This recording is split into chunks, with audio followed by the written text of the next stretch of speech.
Hola, hola, ¿qué tal, queridos hermanos, hermanas? ¿Cómo están? Hola, Mónica, mi hermana Marilyn, Cecilia, ¿qué tal, Mauricio? Mis hermanas en el noviciado en Ecuador, bendiciones. Alexander, ¿cómo están? Dios les bendiga, Dios les bendiga. Ya les dejo reactivar su micrófono. Ya, a los que se van integrando. Hermana Jocelyn Nor, Buenas hola, noches, ¿cómo están? hola, muy bien, muchas gracias. ¿El sonido está bien? Sí, Mónica, sí, está bien, se escucha bien. Buenas ah, noches, mucho gusto. hola, qué alegría que te puedas conectar en estas jornadas. Qué bueno. ¿En este mes te conectaste todas, Mónica? No. La semana pasada no, nada más. Fue cuando Ah, falté. Lo escuché al ah, otro día. bueno. Ujú. Bueno, muy bien. Bueno, bendito sea Dios. Aquí desde Eh, Obregón, Sonora. desde Sonora, Obregón, Obregón, sí. Sonora. Ujú. Bueno, muchas gracias. Bueno, nos seguimos saludando. Yo aprovecho para cambiar aquí algunos nombres mientras vamos iniciando en esta cuarta entrega. Qué alegría que ustedes estén con nosotros. Cecilia Juárez Rodríguez, bienvenida. Ahí nos saluda la hermana Marilyn, Alexander, Betty Castilla y Mauricio. Bueno, muy bien, vamos a iniciar con la gracia de Dios. Ya se irán agregando las otras personas. Este, eh, este mes que termina pues hoy con estas sesiones de Mariología, eh, pues nos hemos apoyado en la oración al Espíritu Santo. Les tengo también una propuesta y es reconocer el evangelio que tenemos para hoy, los que pudimos ir a Eucaristía, un evangelio totalmente mariológico. Les voy a pedir el favor que relacionemos con la realeza de María. Damos un documento de San Juan Pablo II, de una audiencia sobre la dormición de María que les he pedido leer y finalmente pues daremos las indicaciones con respecto al próximo módulo que comienza no dentro de 8 días, sino dentro de 15 días. De una vez lo voy diciendo por si alguien se retira. Eh, el próximo mes de octubre tiene 5 semanas. La próxima semana vamos a tener una semana de formación teológica.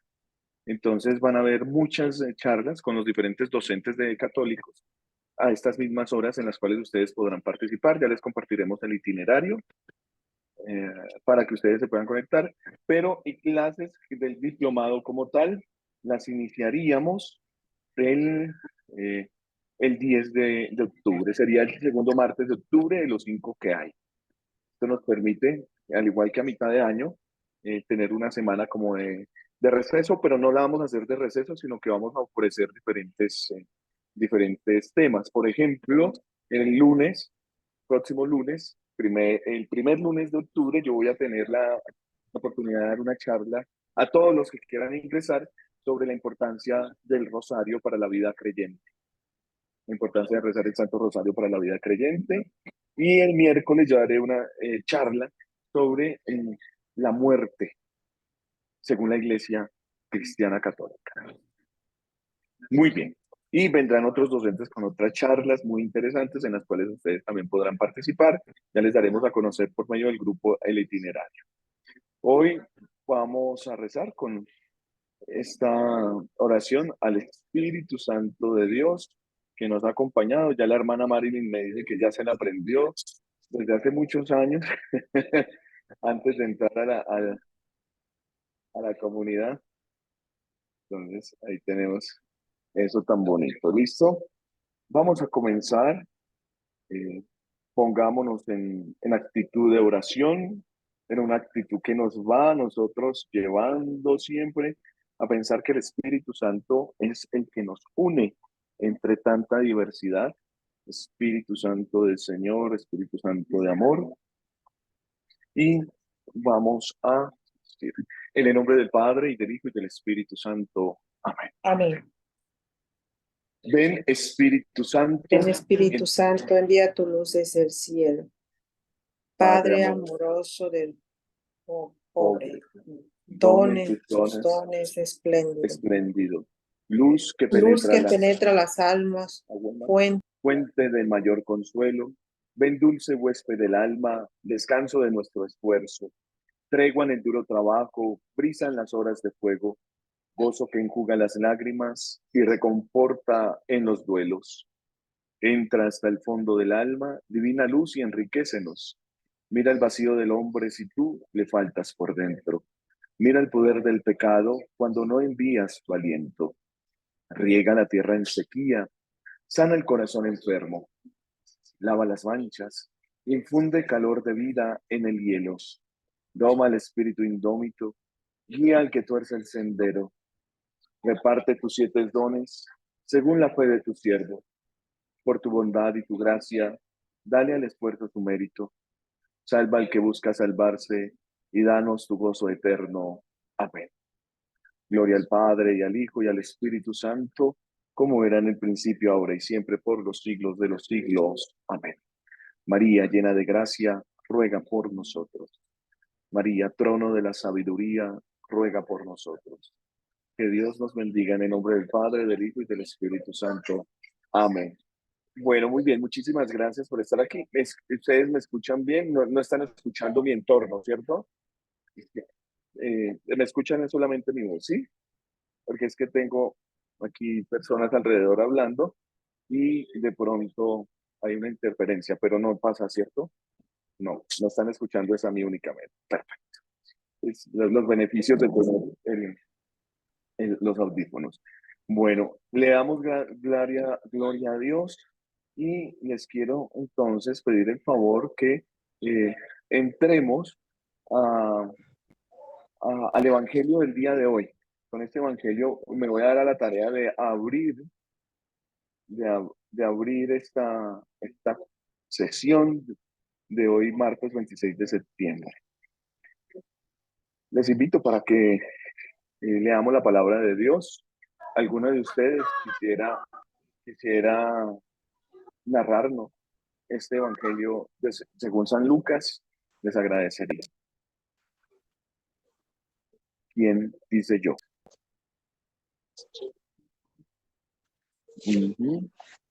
Gracias, hermana. Gladys, silencia el micrófono, por favor. Mi madre y mis hermanos son estos, los que escuchan la palabra de Dios y la cumplen. Palabra del Señor. En aquel tiempo vinieron a Jesús su madre y sus hermanos, pero con el gentío no lograban llegar hasta él. Entonces le avisaron: tu madre y tus hermanos están fuera y quieren verte.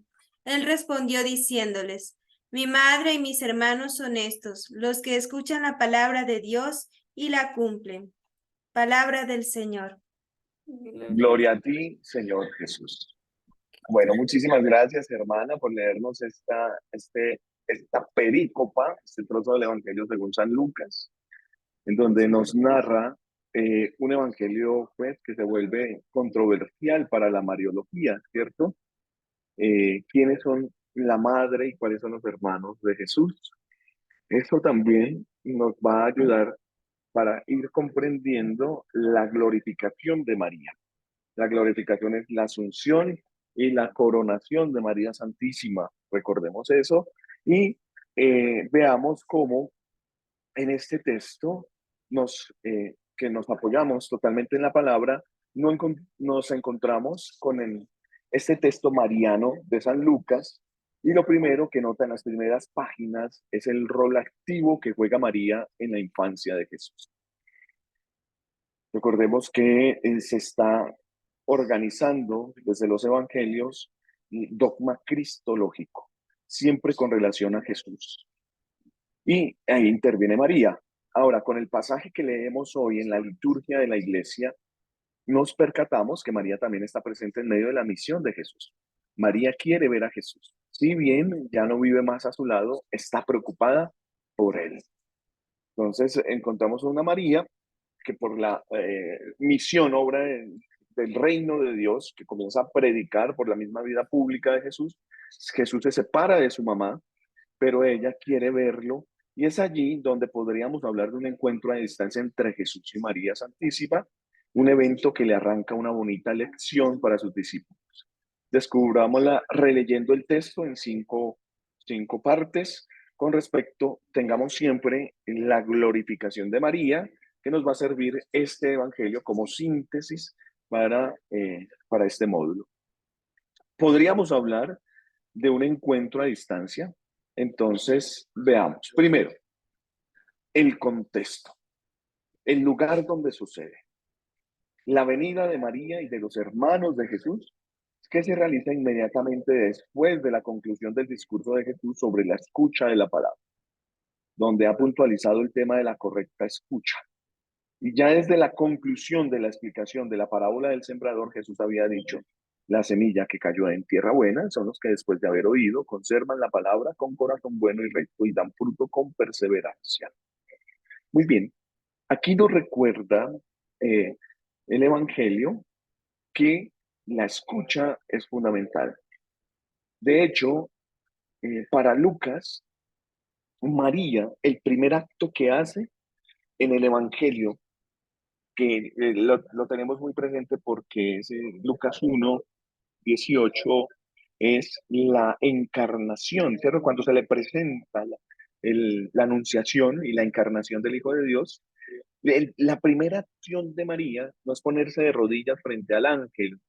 La primera acción es escucharle, escucharle. Entonces tenemos a una María que escucha constantemente y que eso es el beneficio también para nosotros los cristianos, que escuchamos constantemente la palabra y se da esta explicación sobre todo que el que escucha son como los que tienen una tierra muy buena para la semilla de la palabra de Dios.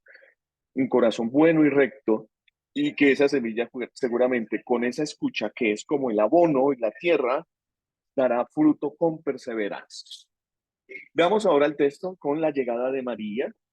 La enseñanza de Jesús sobre la escucha llega a su punto totalmente final.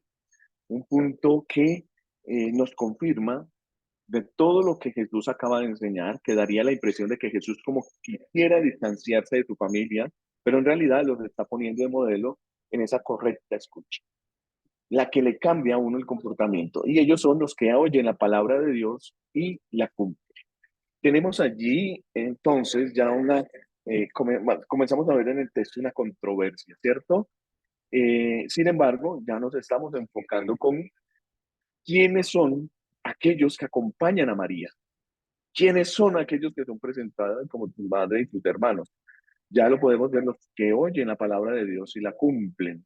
Pero daría esa impresión de que Jesús se quiere distanciar de su familia.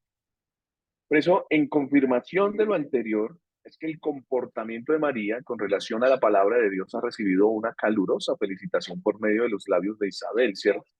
Ya en Lucas 1:45 nos dice, feliz la que ha creído que se cumplirían las cosas que le fueron dichas de parte del Señor. Veamos aquí la actitud de escucha. Feliz, beata, una vida beata, beata vita, beatísima Virgen María, que esto tiene que ver con la glorificación de María, la que ha creído. María es glorificada por haber escuchado y creído la palabra de Dios. Escuchar y creer la palabra de Dios la llevan a un aceptar la palabra de Dios. No solamente, y el aceptar es ponerla en acción. Cuando también en el Evangelio escuchamos que María guardaba todo en su corazón, no es un acto pasivo, sino más bien es dinámico. El guardar en el corazón es poner en acción la palabra de Dios.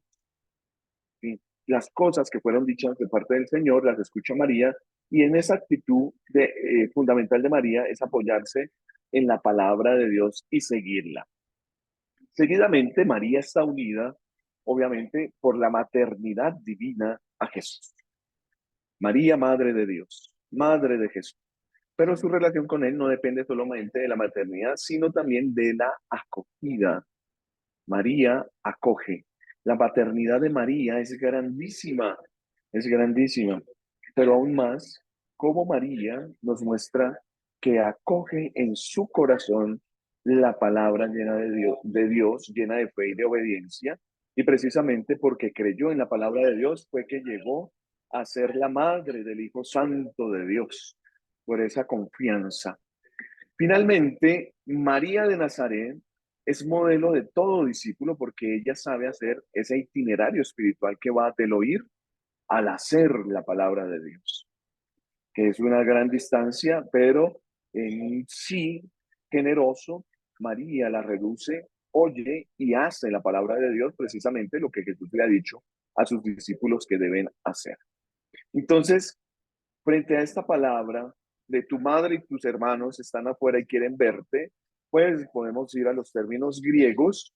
Sin embargo, vamos a encontrar allí que hay una relación mm, directamente con la escucha de la palabra. ¿Quiénes son mi madre y mis hermanos?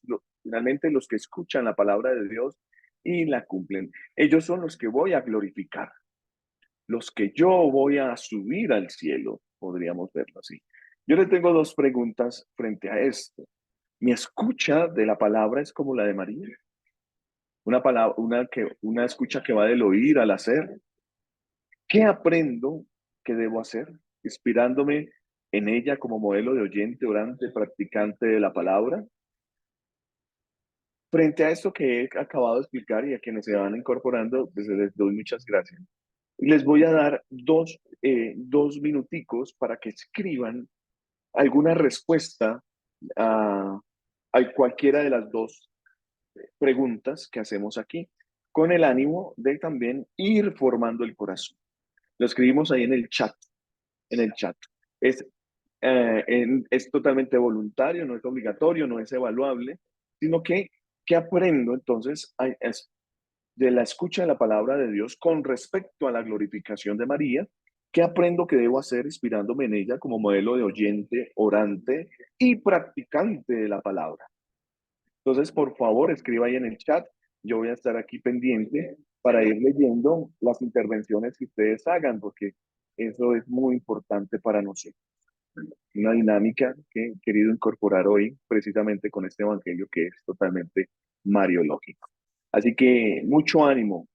Dos minuticos, yo tengo las 7:17 de la noche aquí en Colombia, a las 7:20, ¿está bien? Porque ya va a cambiar a 18. 7:20, eh, leemos lo que ustedes han escrito en el chat con respecto a estas preguntas. Vamos, sí se puede.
Bueno, muy bien, muchísimas gracias a quienes escribieron, a Mónica, yo escribí también, otros no se animaron. Hacia qué están escribiendo.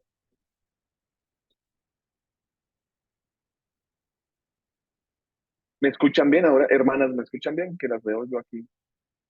Sí, perfecto. Sí, Alexander seguramente entró en el momento que estábamos haciendo la actividad de escribir en el chat. Entonces, por eso no nos escuchaba. Muy bien, tenemos Mónica. Mónica nos dice, trato de imitar a María en el servicio a mi familia, a mis vecinos, a mi iglesia. A veces me es difícil callar, pero me acuerdo de María y me entra la prudencia. Bueno, muy bien, para escuchar hay que callar, claro, nuestra lengua, nuestros labios, pero también callar el corazón, pedir ese don de la prudencia. Y muy bien, Mónica, muchas gracias por esa intervención. Digo yo, me escucha la palabra de Dios, no siempre es como la de María, algunas veces no la comprendo y por ende no la vivo. Sé que la glorificación de María me lleva a esperanzarme en mi propia glorificación, por lo tanto tengo que esforzarme más para creer y confiar. Betty Castilla nos dice, vivir la palabra en la fe y lo que no entienda, guardar en el corazón y meditarlo en el silencio, como la Madre María. Cecilia Juárez dice, leer la palabra de Dios es un privilegio, pero es esencial que siempre sea la luz del Espíritu Santo para que la palabra pueda obrar en mí. No solo se trata de leer, sino de permitir que esa lectura genere un cambio en mí, me anime a actuar y comprometerme. Muy bien, Cecilia, esa palabra que nos lleva siempre a transformar nuestras vidas. Audinelli responde dos, las virtudes de María, su silencio, obediencia y oración. Cuando somos madres es necesario tenerlas todas, esas virtudes y recalcas tu tres, ¿no? Silencio, obediencia, oración, de María como oyente, orante y practicante de la palabra. Eso pues nos extiende a nosotros para ser hermanos de Jesús precisamente con esa exposición del aumento de la palabra de Dios. Agradezco a quienes han escrito y han participado de esta pequeña actividad. Muchas gracias. Dice Marín Calderón, de ella aprende el silencio, la sencillez en la escucha de la palabra, luchando para meditar y dar lo mejor de mí. Muy bien, muy bien. Ustedes tienen unas apuestas bastante buenas en estos itinerarios. Eh, Venimos hablando precisamente de eso, de la maternidad divina de María, y vimos cómo en los discursos para instituir la fiesta de Santa María Reina, pues van a reposar ya en el Concilio Vaticano II, y San Juan Pablo II nos va a regalar en su abundante magisterio a María como reina de la paz, reina de los apóstoles, reina del mundo, María reina de los mártires, reina de las misiones, reina de las familias. Y hoy vamos entonces a adentrarnos rápidamente a la maternidad divina y la realeza de María. Como acabamos de exponer un poco con este evangelio, la maternidad divina tiene mucho que ver con todos los bienes que nosotros creemos en María, espirituales. Lo que vamos a ver el próximo mes, el próximo módulo, es precisamente eso, la maternidad divina de María como tal, y que es el fundamento principal de la realeza de María. El Papa, el Papa Pío XII, ustedes que están escribiendo, yo les voy a hacer esta exposición. El Papa Pío XII dice que el origen de todas las glorias de María, en el momento solemne que ilumina toda su persona y su misión, es aquel en que la llena de gracia dirigió al arcángel Gabriel el fiat, el sí, que manifestaba su consentimiento a la divina disposición, de tal forma que ella se convierte en la madre de Dios y reina, solamente en ese momento del sí. Hágase en mí según tu palabra, que nosotros lo reducimos a esa expresión fiat, F-I-A-T en latín, que quiere decir el sí. Y según este texto de Pío XII, la maternidad divina y la realeza de María surgen de la misma acción y en la práctica son totalmente inseparables. Es decir, la realeza de María es maternal. María es reina, madre. Reina como mamá. Reina como madre. Esa es la verdadera realeza en María y desde ahí parte ya esas glorias de María, ¿no? Es reina de la paz por ser madre. Bien, los textos bíblicos que fundamentan la realeza en la maternidad, pues ya los hemos tocado en algunos casos. Sin embargo, en el Antiguo Testamento tenemos unas referencias muy implícitas a esta prerrogativa de María Santísima, especialmente en la relación entre Isaías 7:14 y Isaías 11:1. Recordemos que Isaías 7:14 efectivamente nos habla del Emmanuel profetizado. El Emmanuel que se reviste, ese Emmanuel, ese Dios con nosotros, de las características de rey davídico que está en Isaías 11:1. Ese Emmanuel va a ser de la descendencia de David, va a ser rey y será lleno de espíritu profético. Va a instaurar la justicia entre los seres humanos, implantará la paz, pero es una paz paradisíaca, una paz que está en torno al, a, a volver otra vez a la misma creación como la creó Dios, que de hecho escatológicamente pensamos que esa transfiguración de la creación va a ser así, volver al paraíso. Este Emmanuel, como lo dice Isaías 11:1, será lleno del espíritu profético, va a instaurar la justicia, pero no una justicia de retribución, sino una justicia de estar en la naturaleza divina en el momento justo e implantará la paz paradisiaca. La Virgen Madre del Emmanuel debe participar, por tanto, de esa dignidad real de su Hijo. Participa de esa realidad. En el Nuevo Testamento tenemos unos versículos del Evangelio de San Lucas. Observemos primero Lucas 1:26 al 28. Lucas 1:26 al 28, en donde se le dice a María que vas a concebir en el seno y darás a luz un hijo, a quien pondrás por nombre Jesús.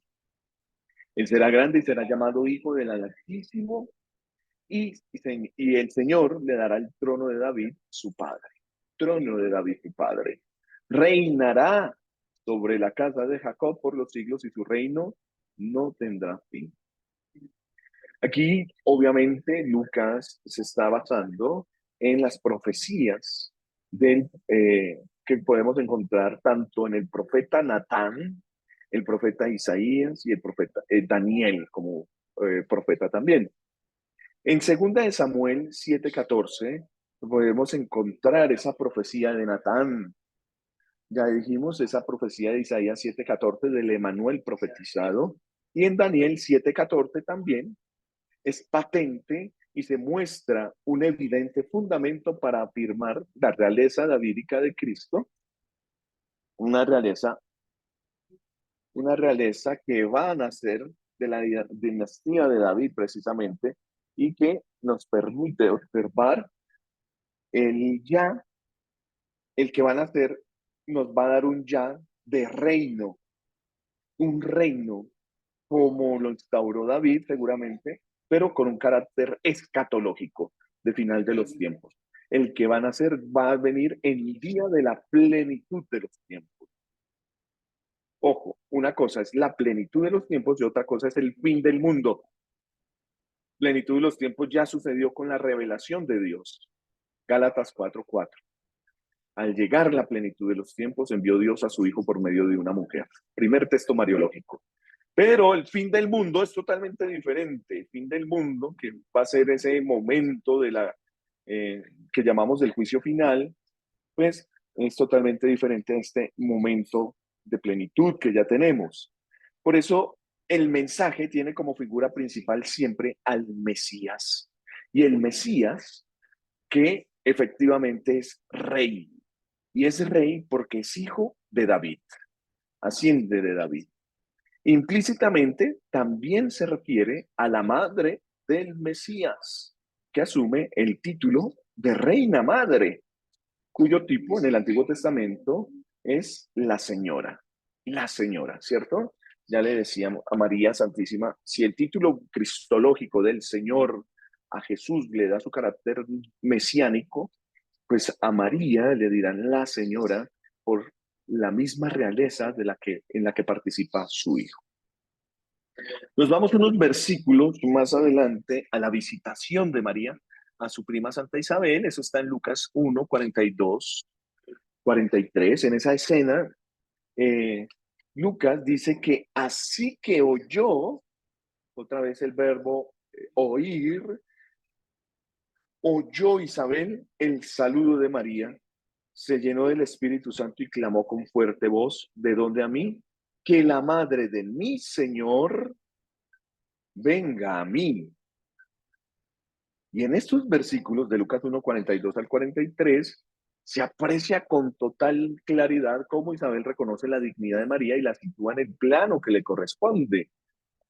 ¿Cuál va a ser? Pues lo que dice Isabel. Isabel, como esposa de Zacarías, dice: llena del Espíritu Santo, llama a María madre de mi Señor. Frase que al menos implícitamente equivale a denominarla la domina, la señora. Señora. Y esto, pues, como ya lo dijimos, le da ese término de Jevirá, que significa señora en el Antiguo Testamento. Jevirá, la Jevirá, que es la señora, la domina, se traducirá para el latín. Finalmente, un texto muy claro que es también acomodaticio a María en esta glorificación es Apocalipsis 12, 1 y siguientes. El Apocalipsis siempre lo vamos a relacionar con esa mujer vestida de sol, y de esa visión pues se representa primariamente a la iglesia de los dos testamentos.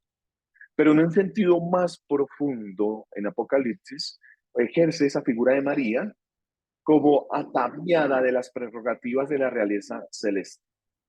El versículo 5 de ese capítulo, del capítulo 1 de Apocalipsis, nos va a decir que María es la madre del príncipe de los reyes de la tierra.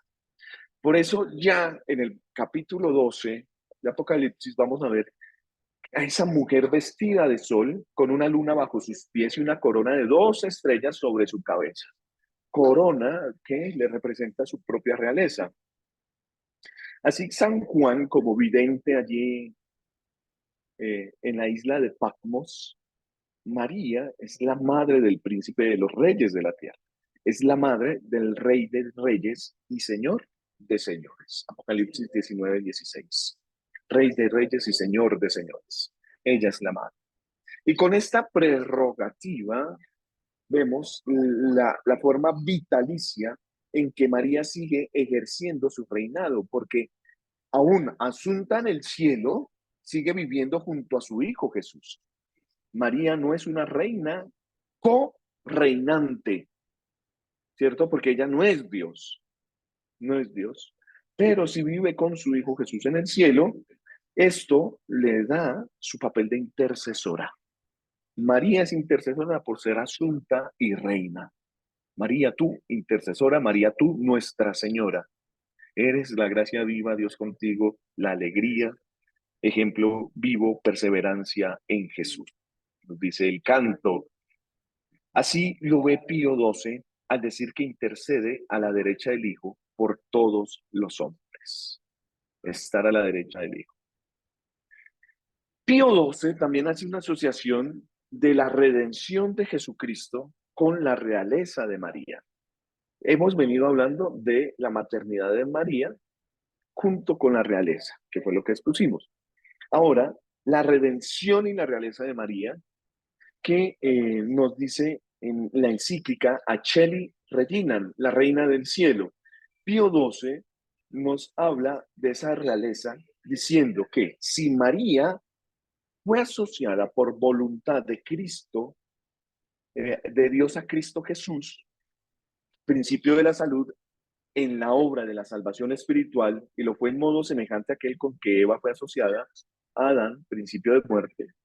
Si además se puede decir que esta gloriosísima señora fue escogida por madre de Cristo, principalmente al ser asociada a la redención del género humano, se podrá legítimamente concluir que como Cristo, nuevo Adán, es rey nuestro no solo por ser hijo de Dios, sino también por ser redentor nuestro.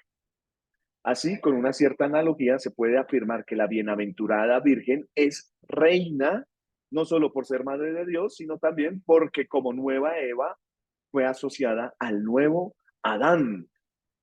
Y esto es lo que nos hace ver eh, la misma naturaleza inmaculada en María, que María es nueva Eva porque goza de no es tener mancha, como lo hizo Eva. Cristo es inmaculado como Adán, por eso es el nuevo Adán. Adán y Eva obviamente pecaron, se mancharon, pero María y Cristo no. Por eso restituyen toda el proyecto del reino. Y en esta encíclica que ya habíamos visto anteriormente, a Acheli Reginan, el Papa sigue siempre la doctrina de San Pablo con esa amplia tradición de los padres de la Iglesia, porque tenemos allí esta relación antitética entre Adán y Eva con Cristo y María, ¿cierto? Antitética porque Adán y Eva sí cayeron en la mancha del pecado. Por eso María queda asociada a la redención operada netamente por Cristo con su pasión, muerte y resurrección. ¿Sí? Hablaba con Monseñor Jaime Mancera el fin de semana en una Eucaristía y me decía, más que la muerte en Cristo, la manera de morir de Cristo es su entrega voluntaria que hace la redención del género humano y de toda la creación. Porque igual murieron dos ladrones a los lados, y no la muerte de los ladrones nos recibió a nosotros la redención. La muerte de Cristo, sí, bueno, cuanto Dios, pero también su entrega voluntaria. Ese sí de Cristo, al derramar la sangre, se une al sí de María, que no solamente se queda en el momento de la encarnación, sino que va hasta la misma pasión, y ese sí que va hasta la misma resurrección y venida, obviamente, del Espíritu Santo. Ahora, Eva no solo participó en el pecado de origen por ser esposa, sino que cooperó activamente del mismo modo de participar no solo, no solo dañando, no solo poniendo el pecado en Adán, sino también a todo el género humano, que así lo ven los padres de la iglesia en esa relación. Y María, podemos ver que no solo por ser la madre con Jesús, sino de una manera positiva y libre, a través de todas sus acciones, también se hace reina, por ser misionera, por su acción. Resumiendo, si la maternidad divina es el fundamento de que María sea como la señora escatológica del nuevo reino davídico, la Virgen, por ser la nueva Eva unida íntimamente al nuevo Adán, posee esa realeza fecunda que va muy unida, concatenada con la maternidad espiritual sobre todas las criaturas. Finalmente, veamos tres de los alcances, características de la realeza netamente de María en nosotros. Porque no es un título solamente honorífico, como se lo podemos dar a los obispos, monseñores y demás. No es un término honorífico, sino que la Virgen posee una participación de aquel influjo con que su Hijo Redentor nuestro, se dice con justicia, que reina en la mente y en la voluntad de los seres humanos. Por tanto, María participa del modo y forma que le es propio en el poder real de su Hijo y Señor. Pío XII, precisamente, quien es el que nos va a regalar esta encíclica, va a señalar tres características del ejercicio de esa realeza. En primer lugar, tenemos la característica subordinada, porque en la encíclica Acheli Reginan, perdón, Acheli Reginan, sí, en esa encíclica nos va a decir que en sentido pleno y absoluto, solo Jesucristo, Dios y hombre, es Rey. Con todo, también María, tanto como Madre de Cristo Dios, como asociada a la obra del Divino Redentor, participa de la dignidad real, aunque de modo limitado y analógico. Esa realeza relativa y subordinada de María se proyecta en lo que ya decimos, en ese poder de intercesión ante su Hijo, con una eficacia incomparable y muy segura. Tenemos una segunda característica que nos señala Pío XII, que es la característica espiritual. Es una realeza espiritual, porque el reino de Cristo es un reino espiritual y el objeto propio de ese reino es rescatar y liberar a la humanidad y a la creación misma del pecado y conducirla a lo que llamamos la patria definitiva. Y mediante el ejercicio de esas virtudes cristianas, Cristo asoció a su madre en este reinado. Por ello, María ejercita su poder regio, su poder como reina, especialmente sobre aquellos dones espirituales y sobrenaturales que la van a conducir a los hombres a su fin último. Finalmente, tenemos en María una realeza totalmente universal, reina universal, que abarca a los seres humanos, a la creación, pero también a los santos y a los ángeles, a los santos ángeles. Su reinado también se extiende en lo que escatológicamente llamamos cielo, en esa postrimería del cielo, donde los ángeles y los santos la honran y veneran como madre del rey. Escatológicamente, el purgatorio, que es dogma de fe de Trento, María intercede ante Dios en favor de esas almas, de esas ánimas, las consuela en sus tormentos y aquí en la tierra nos alcanza a nosotros, a Jesucristo, con todas las gracias necesarias para que nosotros podamos salvar. Ella también tiene poder sobre los demonios, haciendo vanos sus esfuerzos para perdernos a nosotros. ¿Sí? En algunos exorcismos, eh, el demonio no tolera ni siquiera el nombre de María Santísima, por la misma castidad, por la misma inmaculada que es, y por ser reina de todo, de todo. Entonces sí, claro, a Dios, pero cuando se nombra a María en sus virtudes, como criatura de Dios, el demonio sufre bastante, sale huyendo frente a la presencia de María Santísima.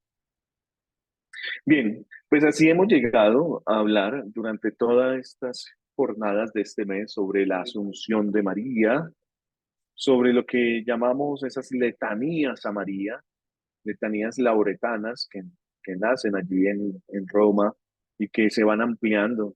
Ahorita María la Apurada, que se integra también Santa María la Apurada, porque sale, se pone en camino, como lo decía el Papa Francisco en Portugal a los jóvenes este mismo año.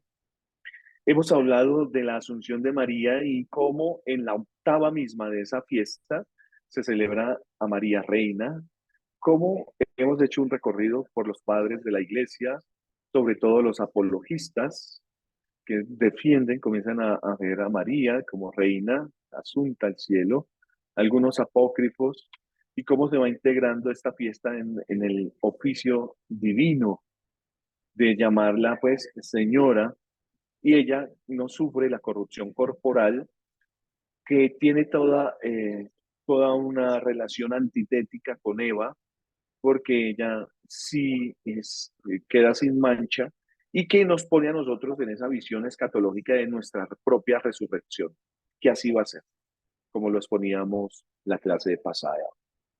En María se da la gracia de esa unión hipostática que llamamos de Jesucristo por su propia maternidad, es decir, Jesucristo es 100% Dios, pero es 100% hombre, ser humano, con alma y con cuerpo, gracias al sí de María, que es el Dios con nosotros, y que hemos visto esas profecías el día de hoy. Quedan algunas preguntas para socializar, no sé si les llame la atención a ustedes, porque, por ejemplo, ¿hay alguna relación entre la glorificación de Cristo y la glorificación de María? ¿Cómo es la ascensión? ¿Cómo es la resurrección de Cristo? ¿Y cómo es la glorificación de María? ¿Cómo interpretas tú eso? Otra pregunta podría ser, ¿cuáles son los motivos por los que en los 3 primeros siglos los padres no trataron de esta glorificación de María? ¿Por qué no les interesó? Eso lo dijimos en la segunda clase. También podemos, Otra pregunta, ¿en qué siglo se origina todo este movimiento de la Regilitate Mariae, de la Reina María? ¿En qué siglo y cómo se va dando? Que los pusimos también en nuestras clases. Finalmente, hemos expuesto el magisterio de Pío XII sobre la realeza de María, con sus bases teológicas y su fundamentación bíblica, y hemos visto algunas características. Antes de entrar entonces a nuestra próxima sesión, que corresponde a la misión materna de María, esa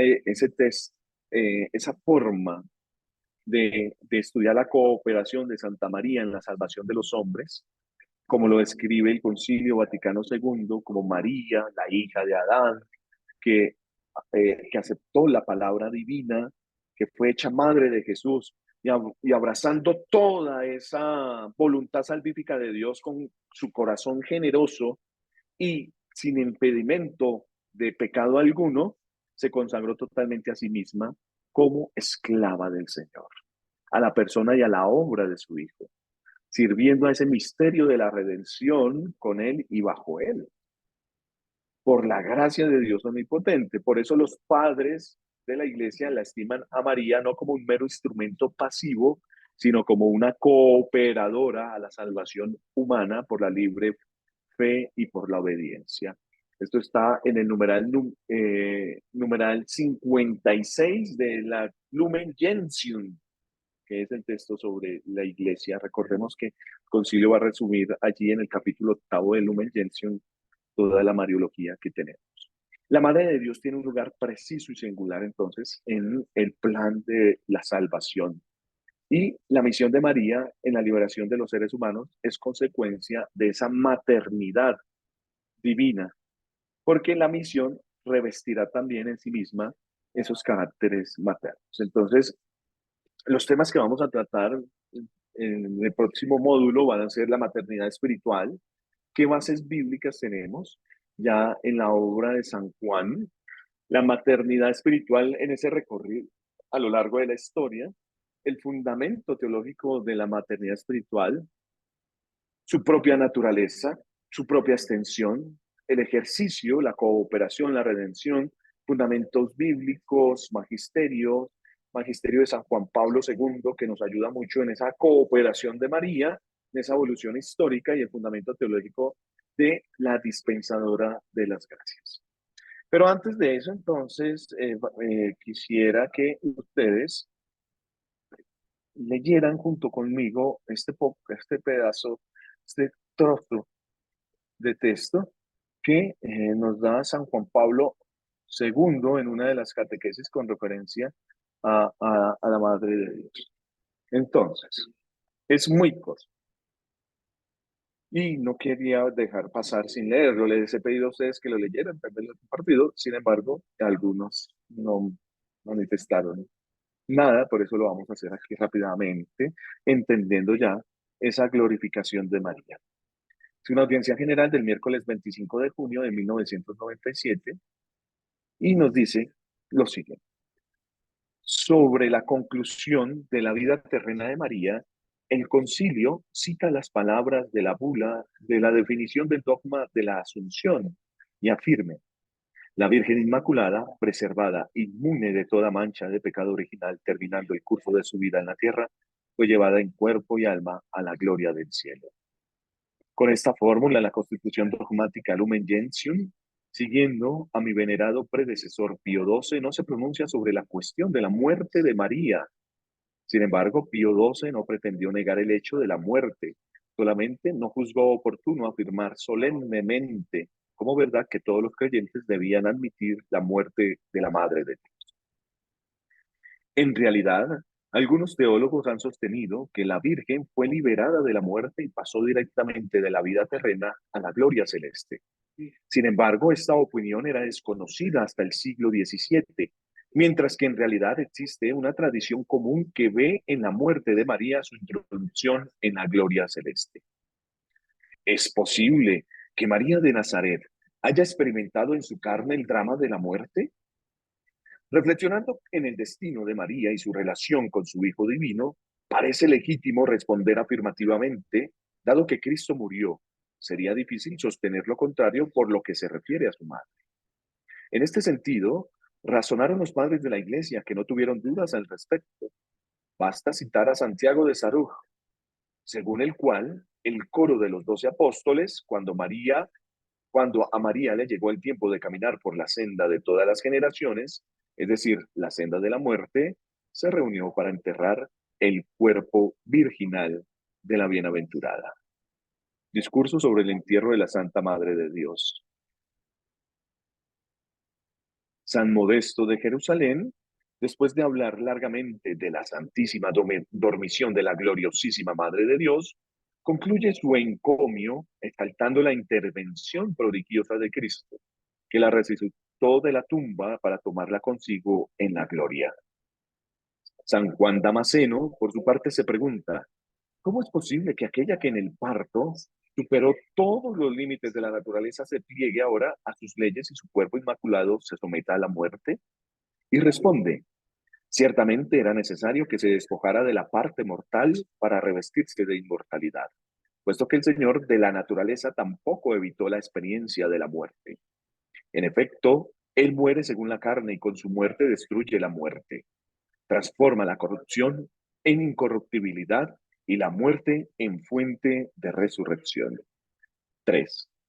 Es verdad que la revelación de la muerte, que en la revelación la muerte se presenta como castigo del pecado. Sin embargo, el hecho de que la Iglesia proclame a María liberada del pecado original por singular privilegio divino no lleva a concluir que recibió también la inmortalidad corporal. La madre no es superior al hijo, que aceptó la muerte, dándole nuevo significado y transformándola en instrumento de salvación. María implica, en la obra redentora y asociada a la ofrenda salvadora de Cristo, pudo compartir el sufrimiento y la muerte con vistas de redención de la humanidad. También para ella vale lo que Severo de Antioquía afirma a propósito de Cristo. Si no se ha producido antes la muerte, ¿cómo podría tener lugar la resurrección? Para participar en la resurrección de Cristo, María debía compartir ante todo la muerte. En el Nuevo Testamento no da ninguna información sobre las circunstancias de la muerte de María. Este silencio induce a suponer que se produjo normalmente sin ningún hecho digno de mención. Si no hubiera sido así, ¿cómo habría podido pasar desapercibida esa noticia a sus contemporáneos sin que llegara de alguna manera hasta nosotros? Por lo que respecta a las causas de la muerte de María, no parecen fundadas las opiniones que quieren excluir las causas naturales. Más importante es investigar la actitud espiritual de la Virgen en el momento de dejar este mundo. A este propósito, San Francisco de Sales considera que la muerte de María se produjo como efecto de un ímpetu de amor. Habla de una muerte en el amor, a causa del amor y por amor. Y por eso llega a afirmar que la Madre de Dios murió de amor por su Hijo Jesús. Tracté de la mort de Dieu. Cualquiera que haya sido el hecho orgánico y biológico que desde el punto de vista físico le haya producido la muerte, puede decirse que el tránsito de esta vida a la otra fue para María una maduración de la gracia en la gloria. De modo que nunca mejor que en ese caso la muerte pudo concebirse como una dormición. Quinto y último. Algunos padres de la Iglesia describen a Jesús mismo que va a recibir a su madre en el momento de la muerte, para introducirla en la gloria celeste. Así se presenta la muerte de María como un acontecimiento de amor que la llevó a reunirse con su Hijo divino, para compartir con él la vida inmortal. Al final de su existencia terrena, habrá experimentado como San Pablo y más que él, el deseo de liberarse del cuerpo para estar con Cristo para siempre. La experiencia de la muerte enriqueció a la Virgen, habiendo pasado por el destino común a todos los hombres. Es capaz de ejercer con más eficacia su maternidad espiritual con respecto a quienes llegan a la hora suprema de la vida. Fin de la catequesis del Santo Padre San Juan Pablo II en audiencia general del miércoles 25 de junio de 1997 con respecto a la dormición de la Madre de Dios. Gloria al Padre, al Hijo y al Espíritu Santo, como era en el principio, ahora y siempre, por los siglos de los siglos. Amén. Muy bien, queridos hermanos y hermanas, de esta manera, de manera sintética, recordando las palabras de San Juan Pablo II, pues queremos no hablar tanto de la muerte de María, sino hablar de su glorificación, de su tránsito al cielo por amor, con amor y sobre el amor. Una muerte de amor, como lo decimos cuando rezamos el Santo Rosario. Mi Jesús sacramentado. Bueno, cuando estamos frente a Jesús Eucaristía. Mi Jesús sacramentado, mi dulce amor y mi consuelo, ¿quién te amará tanto que de amor por ti muriera? Qué alegría poder compartir con ustedes estas sesiones. Como ya he dicho, la próxima semana va a ser una semana en la que no vamos a iniciar debidamente nuestros diplomados, porque el mes de octubre tiene 5 semanas. De tal manera que la próxima semana vamos a tener actividades de charlas con respecto con los diferentes docentes. Somos más de 7 docentes quienes acompañamos las clases para que ustedes se puedan integrar en las que les llamen la atención. El lunes yo estaré con hacia las 8:15 de la noche, con la charla de el Santo Rosario, la importancia del Santo Rosario para la vida creyente. Y el miércoles estaré con la charla sobre la muerte, expectativas desde bueno, expectativas no, discúlpenme en el nombre, no lo recuerdo bien, pero es la muerte según la Iglesia Católica, cómo se concibe la muerte, que es una charla en escatología. Muy bien, así que les deseo una santa y bendecida noche, un feliz descanso y una santa muerte cuando nos corresponda.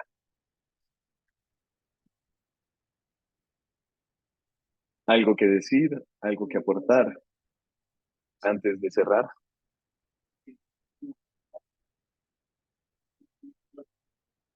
Bueno, muy bien, pues les agradezco, estamos en contacto. Mónica, Marilyn, Cecilia, Betty, allí hermana Jocelyn y la otra hermana, Mauricio Vargas, Mónica, Alexander, Gladys, Brenda Serrano, Marta. Muchas gracias, seguimos conectados. Este amor a María Santísima. Goodbye. God bless you. Muchas gracias. Pasen bien. Gracias. Hasta pronto.